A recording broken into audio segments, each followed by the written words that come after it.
Welcome to Truth and Transcendence. You can find all our other episodes on truthandtranscendence.com. Today, I'm delighted to welcome special guest Katia Vatala, who is joining me from New Zealand, where it's 11 o'clock at night over there. So I'm extremely grateful to her for staying up for this. You can find Katia at katiabatala.org, which is CATIABATALHA.org. And if you go / echoes echo, of the timeless, you will find her amazing book, which I've just read and which I'm going to mention during the episode because it's a stunningly beautiful piece of work. Katia is a psychotherapist, holistic coach, a yoga, philosophy, and psychology teacher, an author, a mystic.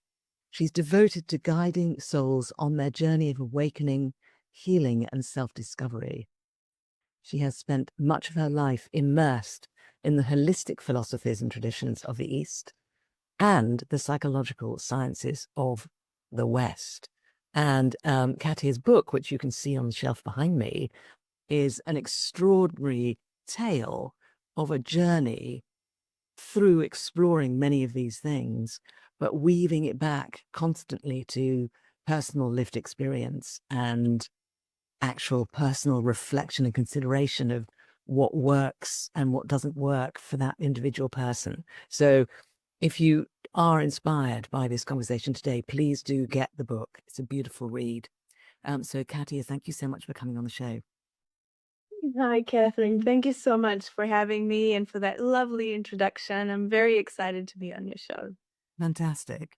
So we had a lovely conversation in the pre-call, although of course, I feel I know you even deeper now, having read your lovely book.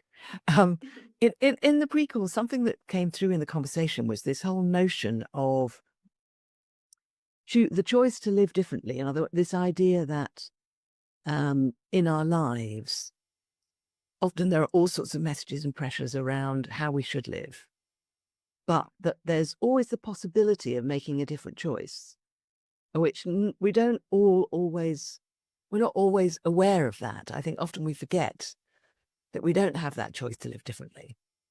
And actually, I will just say, before you even respond to that, I think most of us have even forgotten that the way that everyone thinks is normal to behave was actually not the way normal to behave and live in our lives. You know, we think it's like the Christmas tree. We think the Christmas tree is something that's always been a tradition for millions of years. No, it's only been a tradition for a couple of hundred years, if that, you know, and yet we think it's a timeless thing. So this theme of the choice to live differently, has this been a theme that's been with you your whole life, or is this something that has been more recent for you? I guess it's been with me my whole life, and I guess I came into this life, and I had a lot of pain looking at the world around me, because I had a I had a mom who was attentive to my physical needs, but didn't really speak my love languages. Like I'm very open emotionally, and very connected to touch and to like a sweet connection between people. That wasn't really my mom. My mom was she was making sure that I had everything I needed on a physical level, and the person who had that sweetness and that affection was my dad. But my dad had a job that he was often away for long periods of time, sometimes weeks at a time. And I felt very, very sad, very lonely. And in me, I could have given into that. I could have just become depressed and become disconnected because that was easier. And and in that moment, not even consciously, because I was a child, but it's something, there was something in my soul that wasn't okay to choose that path of abandoning myself. And so I chose to not give up on love. And instead, I prioritized love. And love became everything to me. You know, the pursuit of having loving connections became my whole life. And um, and then more challenges came with that. Then when I was maybe 14, I found a partner that in theory, for a 14-year-old, I thought he loved me more than anything. And I felt super connected to him, and he told me I was his whole life, and I could feel it. What I couldn't really realize at the time was that he was controlling and obsessive and a whole range of other things, including compulsive liar and all sorts of things. I just wanted to have that love, but instead, what I had was oppression, which I was told was what love was. Because my parents were also controlling, so that just felt natural to me. You just control the people you love. And so I could have, again, went along with that and just become a prisoner of that. But instead, what that created in me was this deep longing for freedom. And so there was something in my soul that was like, I can't settle for being a prisoner, someone's prisoner in life. Like, I need freedom. And so that became a huge value for me. So then we had love and freedom. And then as a result of this relationship, which was abusive, and it was sexually abusive and all sorts of things, emotionally abusive, my body started giving me signs that that was not okay. There was something wrong, even though I couldn't hear it. I couldn't hear that that was not going to be the love of my life, or that wasn't a healthy relationship. There was no way that I could hear any of that. But my body started giving me signs. It started becoming ill. It developed a chronic disease, an autoimmune disease called urticaria, which is now I understand a symptom of sexual abuse amongst other things. But anyway, I was just feeling this, that my body was just not working well. And because it was not working well, it set me on a path of healing. But again, I could have just gone with, okay, well, I can't do anything. I was told by doctors that that disease had no cure. So you just can't do anything about it. Take some medication, which doesn't even work for more than a few weeks at a time. I could have just believed that. But again, something deep in me was telling me, this can't be it. This can't be life. And it can't be my life. There's got to be something deeper in life. And I don't know if that's stubbornness or what it is, but I just couldn't settle for something that wasn't aligned with me. And so I started researching this disease, and later in life, I did a psychotherapy degree.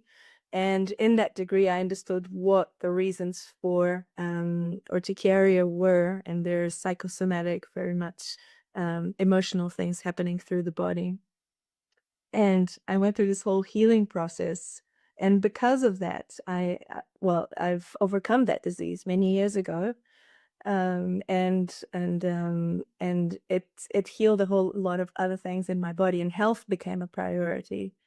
So these are just some examples of ways in which I was somehow, if nothing else, I was listening to this inner guidance that just couldn't accept that life was in some way didn't make sense. And I know, as you say, in society, we just get used to things. Like, we get used to having headaches every day, or we get used to having whatever it is, menstrual pain, or being stressed. I often ask my clients, how's your health? And they'll tell me, oh, no, everything's great. I'm like, okay. Do you ever have any headaches? Oh, yes, every day I have headaches. Okay. What about digestive problems? Oh, yeah, my gut really doesn't work. So we just get used to these things. And I don't really believe that we should. And I believe that our body is trying to tell us something. It's meant to be healthy. And if it's not, it's because something in our life is meant to change. And the problem is, for a lot of people, they've stopped listening. And that inner guidance becomes quieter and quieter. And then we end up having lives that are not aligned anymore. Does that make sense? Yeah, absolutely beautiful. Thank you. I mean, something that strikes me in that is that it sounds like you, like almost automatically, um, responded to these difficult situations by then emphasizing the actual core point of leverage in the situation. You know, because somebody could look at any of those situations you described and come up with multiple different things that you could choose to work on. But you just went straight for the thing that was the most important thing. And now that's really impressive. I mean, do you have any idea why or how it was that you were able to do that, or that that was your natural tendency? Have you ever asked yourself that question? Um, I don't know. It wasn't always this strong in me. Like now I've spent many years strengthening that inner guidance and that intuition. But when I was maybe 11, 12 years old, I was ready to give up on life. I had a plan and I was going forward with it. And I just didn't see the point in it and I didn't have any hope. So it hasn't always been that obvious that that's what I was doing. And I was often close to giving up. But I guess the synchronicities of the universe helped, something, whether you call it, I don't know if it's the ancestors helping or some positive forces that exist in the world or whatever it is. It came through at the right times when I was really ready to give up. And um, and often when now I can look back and see, okay, this happened and I chose that, and that happened and I chose the other. But when it was happening, I just felt really destroyed. I just felt this horrible pain, and it felt like senseless pain. Like it made no sense. And I guess in my late 20s, I found the path of yoga, and not the postures as we know yoga in the West, but there's this entire universe of teachings and wisdom and tools and techniques around yoga and tantra, which now brought that spirituality into my life, and I can understand life as a big puzzle that needed those circumstances that I've experienced in the past. But as I was experiencing them and I didn't know any of this, it just felt like purposeless pain. It just felt like suffering. I went into a world of alcohol, numbness, drinking, all the things that are just coping mechanisms. So it did take me quite a while to figure it out. Um, and it just kept getting worse and worse because I was really not aligned. So I think things just tend to get worse and worse to try to get us to be aligned in our lives. And then in my late 20s, they reached the peak of suffering. When I'd put all my hopes when I lost that relationship and I realized I'd been abused and all these things have happened. I felt disconnected from everyone. But I had all my hopes set on one thing, which is one day I'll create a family of my own and I will have those values of love and freedom, and we will all be very happy together. And I put all my hopes into that. And when that moment came and I became pregnant and I started to connect with that, and I was just ecstatically happy. But I lost that child inside me. I had a miscarriage. And when that happened, it was for me like the total destruction of my life. There was nothing left of me. And it was in that moment that yoga and spirituality came into my life to hold me, to give me a framework for me to rebuild my life with different parameters. And that's how it came. So yeah, it wasn't always this puzzle that I now see like, oh, this was really useful, and the bad moments were really tools that I needed to become who I am today. Yeah, for a lot of it was just feeling lost and feeling desperate and having unhealthy coping mechanisms like everyone else. Yeah. Wow.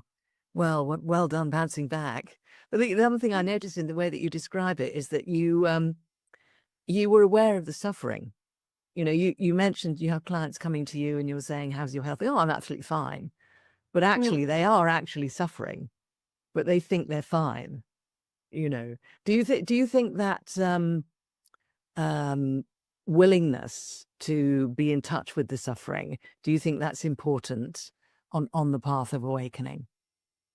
Yes, very important. I'll have clients, I often write down these things that they say and I'll ask them, because a lot of the personality that we create has to do with the influences that we had growing up, mainly our parents or caregivers.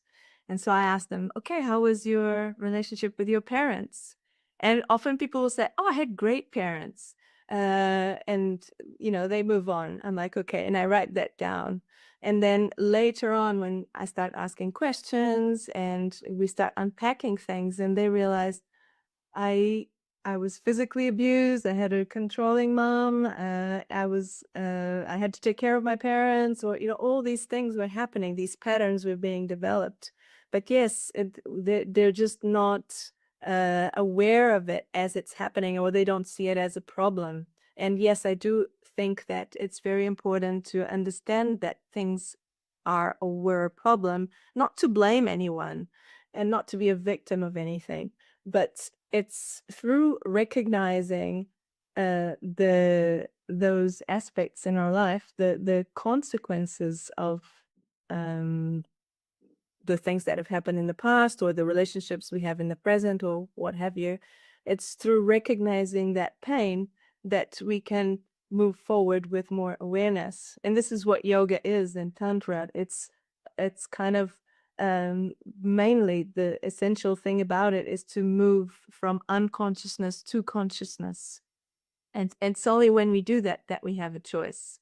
Because when things are unconscious and we're just being ruled by these unconscious patterns and that suffering that we've kind of just pushed down and think nothing of it, then we have no choice. We're just kind of a robot on autopilot living life. Fascinating, because some people say, well, you have to suffer, you have to break down before you can awaken it. But you're not saying that exactly. You're saying you have to be conscious of whatever might be going on. So it's not the suffering per se, it's the consciousness of the suffering that opens the way. Yes. However, to have that consciousness, often we have to experience great pain because it's often when things are terrible, when we're living hell, that we are looking for solutions and we acknowledge that pain and we try to figure out what can I do from here. Ah, so you're saying pain has to get so bad that you can't ignore it anymore. That's often the case, unfortunately, or fortunately. There's an I Ching reading called The Arousing or Shock, which says exactly that. It says the universe will keep giving you the lesson until you finally listen. And it's going to get worse and worse and worse until you pay Yes. attention. So Yes.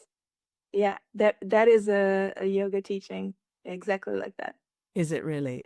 Now, is yoga from India originally? Yes, so that it is from that corner of the world, essentially. Yes. Yeah. Whereas the I Ching is from China. Um, But I suppose the sort of Eastern approaches have got all sorts of commonalities and parallels between them. Yes.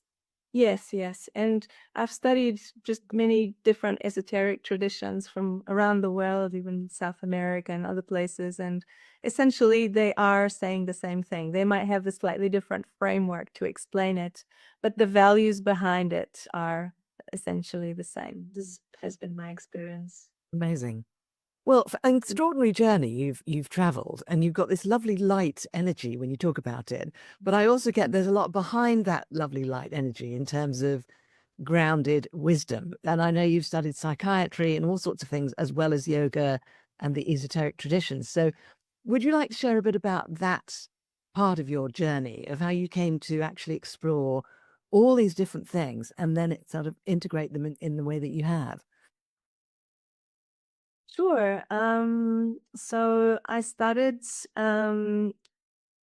studying yoga and seeing these huge changes in my life. So at all levels in yoga, we talk about the chakras, the centers of energy in the body that relates to the physical part of the body, the emotional, the mental, the spiritual. So everything is connected, and we study them one by one and see what that chakra relates to, which organs in the body, which emotions, and that's a path of healing. So, for example, let's just as an example, um, let's say the heart chakra, Hatha, it's called in Sanskrit, which is a sacred language in India. And so this chakra relates to the physical heart, also relates to the lungs, and it also relates to our ability to love and to feel acceptance and compassion, kindness, empathy. And it relates to that feeling of feeling connected to the other and altruism and going beyond the ego, and to a mental space that is calmer than the lower chakras that are more about ego, and and it's very much a connection with the soul as well, because when our heart space is activated, then we are much more available for the soul to shine through. So, and this is just one example of a chakra. And if this chakra is not working well, it's not the ability to love is compromised, or to give love, or to receive love, or to feel acceptance and compassion, all these qualities. So in yoga, we went through a process of going chakra by chakra, and you might have recognized a little bit of this from my book. Mm. But anyway, so and healing those aspects of that chakra and those energies and those parts of the body. And I've had, okay, so let's just say I went through that process of healing myself to a degree, huge shifts in my life, and then started teaching yoga. And when I did, I started seeing those same changes in my students. And an example of that with the heart chakra is I had a student who had a serious heart condition, that one of those that you need heart surgery, or there's no hope, etc. We went through less than a year of yoga course, and by the end of that year, he had no heart problems anymore. So it was all about that healing that was needed and understanding where that was coming from, and that was a symptom of uh, um, a daughter that he no longer spoke to. There was everything was connected in a way that he started discovering that. So I started seeing these shifts in my students, and thinking, oh my God, like I have to somehow share this with the world, but how am I going to share this? And then I thought, I'll change my career and I'll learn psychotherapy, and then I can merge those two worlds, the world of psychology and Western science, and the world of Eastern esoteric wisdom and holistic wisdom. And so in psychotherapy, many things were not holistic in the way that I've studied it. And it was a lot focused on the emotional side, but kind of overlooking how everything is connected, and the wisdom of the body, the wisdom of the soul, how to quieten the mind, the influence of energy and environment, and So a whole lot of things. And so, yes, I had to bridge those two worlds within me so that I could then help others in their own healing process as a psychotherapist, but in a holistic way. And then at the kind of towards the end of that journey, I started finding, I guess, even more alternative paths, more along the lines of shamanic kind of teachings and practices, and connection with the land, connection with the medicines of the land. Um, yeah, also there's a Maori influence here in New Zealand, the native people of New Zealand, or you could say indigenous people of New Zealand. They also bring a lot of teachings that are well, indigenous teachings really about our connection with the land and with nature and with community, and with ancestors and with spirituality. So all those aspects that we've often lost in the West, being so focused on just our nuclear family life and our work life, and ignoring all the symptoms. And often these symptoms, as you say, just get worse. Yeah, like depression, for example, is a huge indicator that there are massive things missing in our lives. And yet, many psychotherapists aren't necessarily talking about all of those things.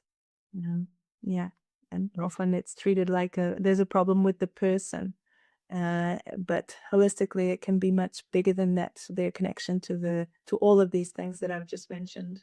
Yeah.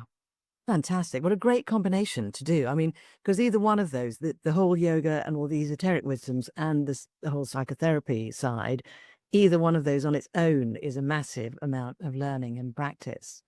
And again, that's another expression of intuition on your part, isn't it? Which is, all right, so this is the next thing to do, and bring that in now and incorporate that. And you actually um, beat me to the punch, because I was going to say, when you did trained in the psychotherapy, how holistic was that? And it's like, well, not really. Uh, but nevertheless, he persevered. And actually, I've seen psychotherapists who are like completely disconnected from all of the other things, and it really gets in the way of the value of their practice. I mean, it's valuable, but nowhere near as valuable as it could be. And equally, Yes. I've seen people who've worked with spirituality and yoga and so forth with no understanding about psychology, and some of them just, it's not as grounded as it could be. So I can Yes, see a combination's really powerful. and it can actually be a big problem when these other factors are ignored. Something I find very important in someone's healing process is what I call shadow work and light work. Shadow work is what we naturally do in psychotherapy, looking into the issues, the traumas, the patterns, the unhealthy relationships, and all that, to see what.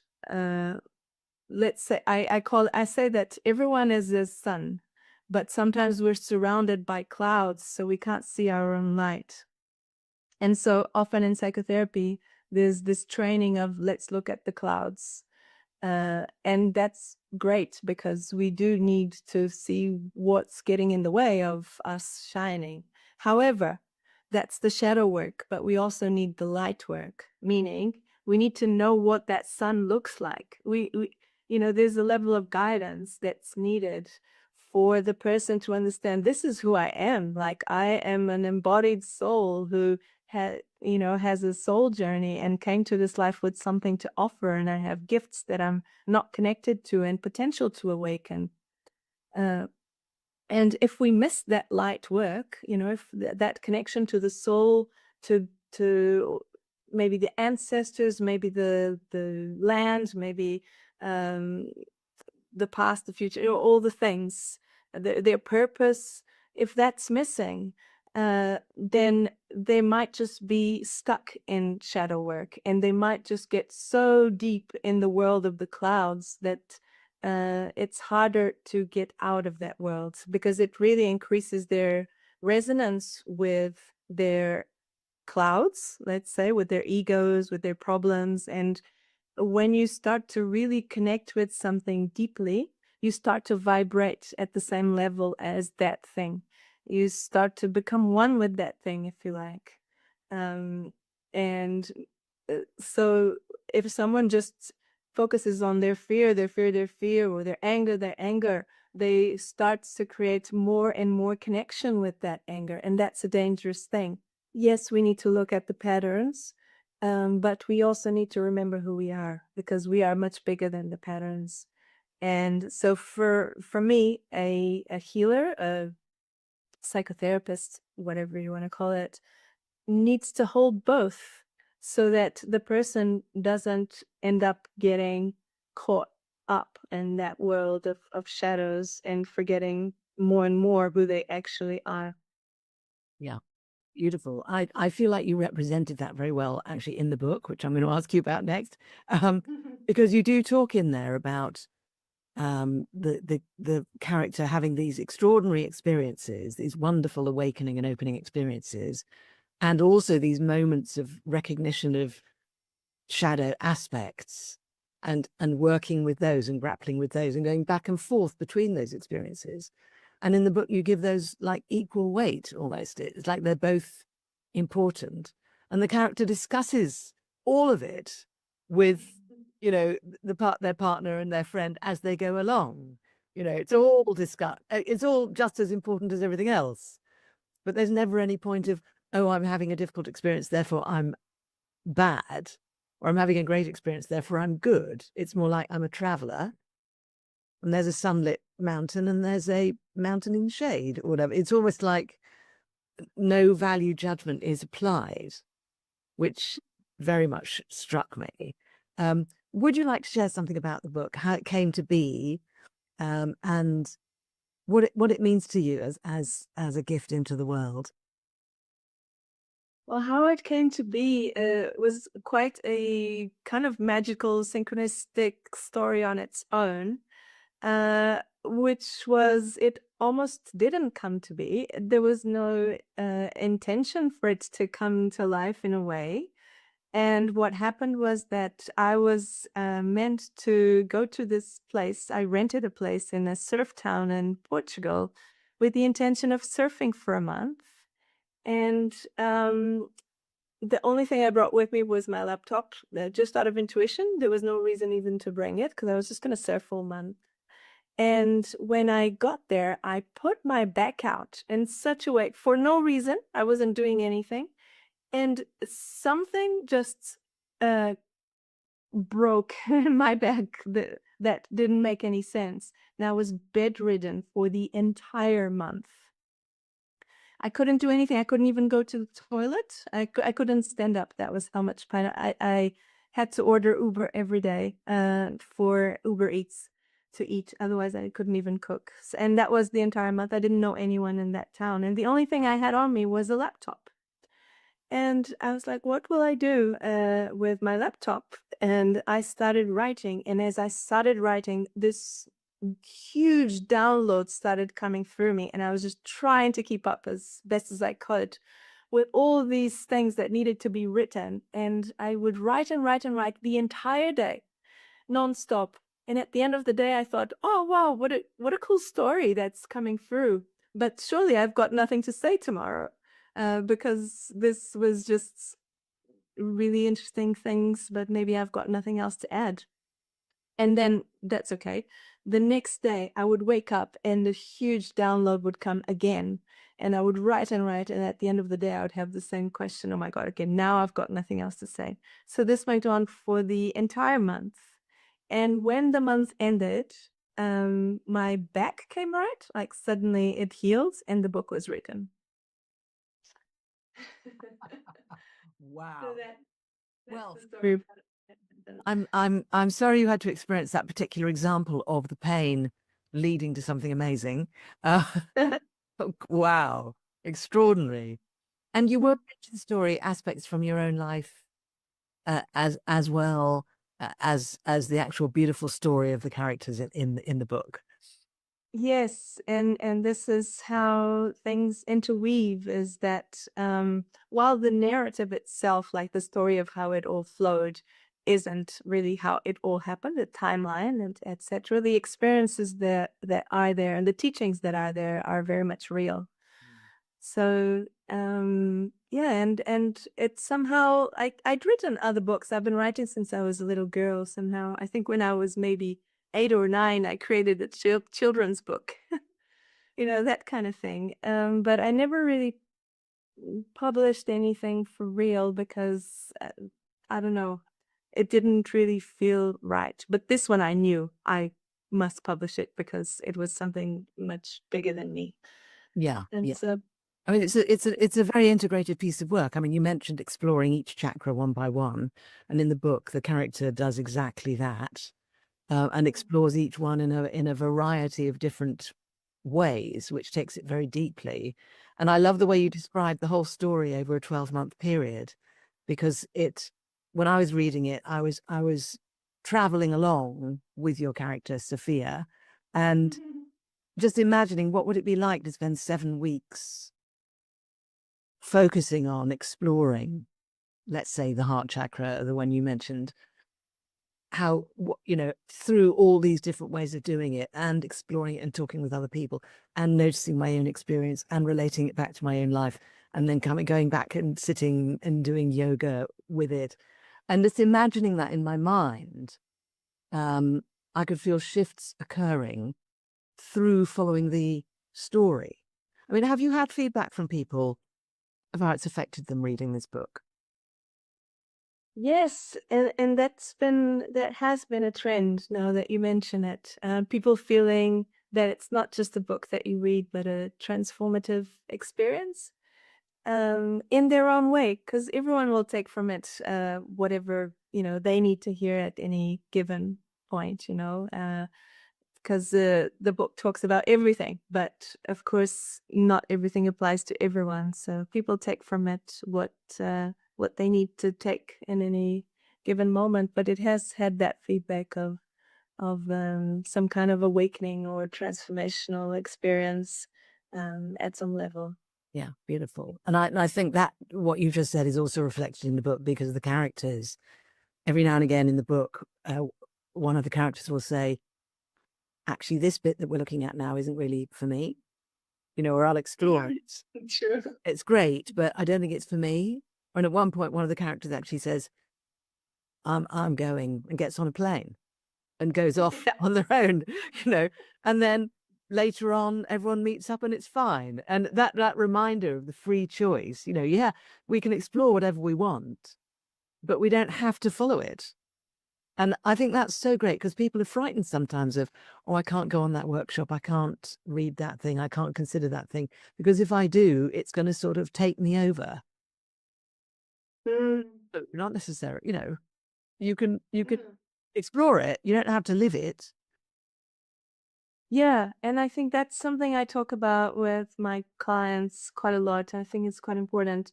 There's a spectrum of um, disempowerment to empowerment, meaning like from the side of disempowerment is like you're a victim of your own life and you have no power over it. And the side of empowerment is like I am the creator of my own universe kind of thing. And when you're on the side of victim or disempowerment, this is not a criticism at all. It's just a fact that's just a spectrum, But it is a matter of action and consequence. So if you're more on the victim side, you're more powerless. And therefore, you might feel more afraid to make certain decisions. Oh, if I go to that workshop, some decision will be made for me, or I'll go on a certain path and I have no power over it. And um and even today I was saying to a client, at least here in New Zealand, it's a kind of first world country. There's very few situations in life that we actually have no power over and no choice. We actually have a lot more choice than we think. Even like when I was living in Portugal for a good part of my life, that's where I was born. And at some point, I realized that the world around me in Portugal was very negative. I had a stable job personally, which was a privilege in Portugal because the economic situation was so bad and everyone was very poor. And if you were lucky enough to have a job, you should just hold on to it. And there was all this fear around not having a job, and people were not very well treated at work at all, and they were kind of exploited. Like I would work 12 hours a day, 14 hours a day. That was what was expected, and it wasn't paid for. It was just expected so that you could keep your job. And every year I would say, oh, you performed great, but we can't give you a raise. So every year my salary would stay the same, and I would never had any training. So all these things. And ultimately that was I left Portugal. That was the outcome of that. But that was a very difficult decision to make because I came to New Zealand on a tourist visa. I had 3 months to find a job or I would be kicked out of the country. And I just sold everything I had in Portugal and made my way to New Zealand, and let's see what happens. It could have gone wrong, but I had hope in my heart. And more than anything, I decided that I wasn't willing to stay in an environment that didn't respect my soul. And that was just it. So I decided that that wasn't acceptable. To not be well treated was not acceptable. And I went somewhere else, and that decision took courage. If I had stayed on the side of victimhood, disempowerment, I would have done what 99% of the people around me were doing, which was to go home and complain about their jobs and drink to forget. That was easy. That was what everyone was doing. What was hard was to do something different. And people thought I was crazy when I left. And people thought I was crazy when I abandoned my career and became a psychotherapist. To this day, I still think my parents think I'm crazy. Because they don't understand the choices that I made. I had a career in IT that was high level. I was under CIOs of multinational corporations, like as high as you get in IT, really. And I gave it all up to become a psychotherapist and a holistic healer. And that's because I choose to believe that I am a sovereign, empowered being, that if I'm not well in an environment or in a relationship or in any situation, I have the power to change that situation. And yes, it may cost me, but in a way that cost is acceptable because it doesn't cost me my soul in a way. Beautiful. That cost is acceptable because it doesn't cost me my soul. Excellent. What a beautiful point to get to in this conversation. Thank you so much. So beautiful. It's been lovely talking to you, and I just can only imagine your clients are just so lucky to work with you. Thank you. It's so kind of you. Let's remind people where they can find you, which is katiabatalha.org, KatiaBatalha.org. And your book is Echoes of the Timeless, which you can also find on your website. So we've talked about an awful lot today, Katia, as I thought we probably would. Has there been a favorite part of conversation for you today? I really enjoyed our whole conversation, but I guess also what really inspires me is the idea that someone might listen to it and have the courage and the empowerment to get out of a situation that doesn't serve them, and have the strength to decide, I deserve better. Yeah. Yeah. Beautiful.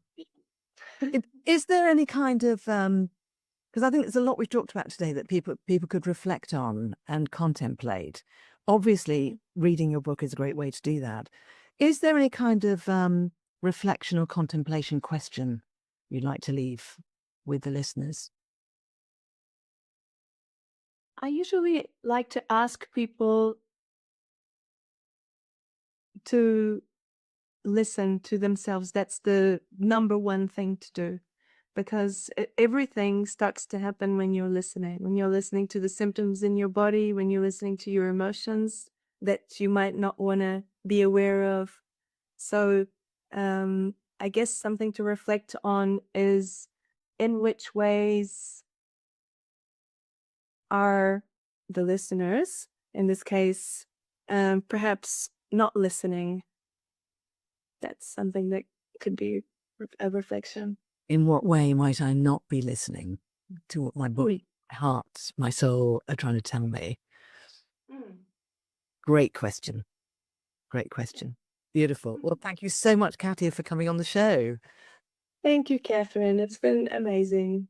Thank you. And thank you, everyone, for watching and for listening. Do go and check out the other episodes on truthandtranscendence.com. Do go and check out Katia's book. It really is a beautiful read. And if you like the energy of these conversations and you feel like you might like to look into working with me, go and check out beingspace.world. Thank you again. And thank you again to Katia. Thank you.